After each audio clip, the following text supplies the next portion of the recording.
আমাদের যুবকেরা কারো কাছে বেকার ভাতা চায় না। আপনারা চান? কি চান? কাজ চান, তাই না? আমরা ওয়াদাবদ্ধ, আমরা গ্রামীণ অর্থনীতিকে আমরা পাল্টে দিব ইনশাআল্লাহ। প্রত্যেকটা গ্রামে বসে শিক্ষিত যুবকেরা তারা সেখানে স্বাচ্ছন্দ্য মতো জীবনযাপন করবে আর রাষ্ট্রীয় উন্নয়নে অবদান রাখবে। এরপরে যাদের আরো বেশি প্রয়োজন, আরো বেশি যোগ্যতা আছে, তারা যাবে বড় বড় শহরে যাবে। যাদের আরো বেশি যোগ্যতা আছে তারা দুনিয়ার বহু জায়গায় পৌঁছে যাবে ইনশাআল্লাহ। আমরা বিদেশি প্রবাসী যারা আছেন তাদেরকে আর অদক্ষ মানুষ হিসাবে বিদেশে পাঠাতে চাই না। প্রত্যেকটা হাতে দক্ষতা তুলে দিয়ে দক্ষ লোকবল হিসেবে আমরা বিদেশে তাদেরকে নিয়োগ করতে চাই। এতে রাষ্ট্র এবং পরিবার দুটাই উপকৃত হবে। মর্যাদা এবং সম্মানের সাথে সে বিদেশে থাকতে পারবে। এখন আমাদের ভাইয়েরা মানবেতর জীবনযাপন করে, আমরা ওটাও পাল্টে দিতে চাই। এর চাইতে বড় কথা হচ্ছে এমন বিচার ব্যবস্থা আমরা চাই যেই বিচারে একজন সাধারণ মানুষের কোনো অপরাধ করলে যে শাস্তি হবে বিচারের আওতায় এনে।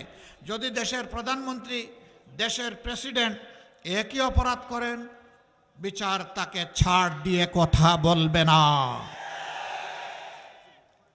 একই শাস্তির আওতায় তাকে আনা হবে, আনতে বাধ্য করা হবে। ন্যায় বিচার যখন সমাজে কায়েম হবে, জনগণ সর্বস্তরে তাদের ন্যায্য পাওনাটা অটোমেটিক্যালি পেয়ে যাবে। আমরা সেই বাংলাদেশটা চাচ্ছি যে বাংলাদেশে আমার মায়ের দিকে, আমার স্ত্রীর দিকে, আমার বোনের দিকে, আমার মেয়ের দিকে কোনো অভদ্র, কোনো দুষ্ট, কোনো বেয়াদব বাঁকা চোখে তাকানোর সাহস করবে না।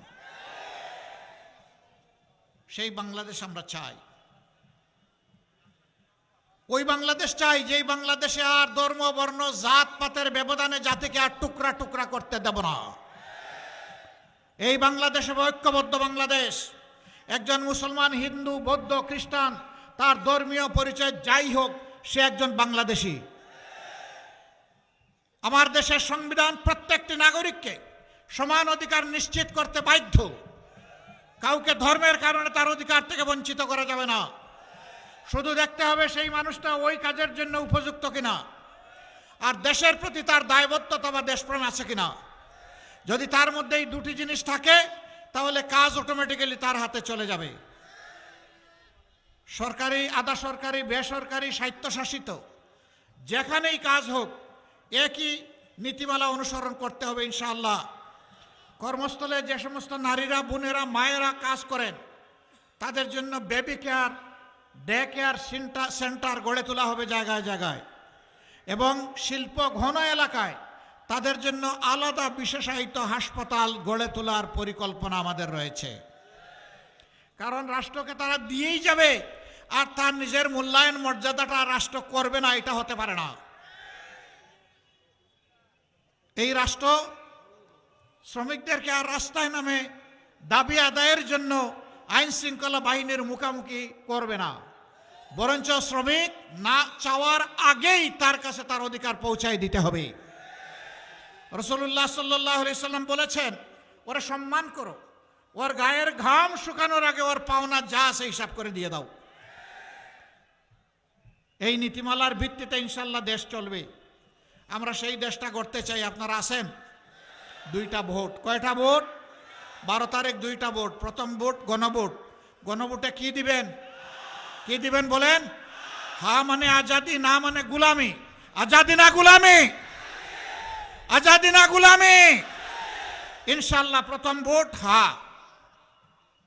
দ্বিতীয় ভোটটা হচ্ছে একটা দুর্নীতি মুক্ত, চাঁদাবাজ মুক্ত, মামলাবাজ মুক্ত, একটা আধিপত্যবাদ মুক্ত আমরা একটা মানবিক বাংলাদেশ গড়ে তুলতে চাই।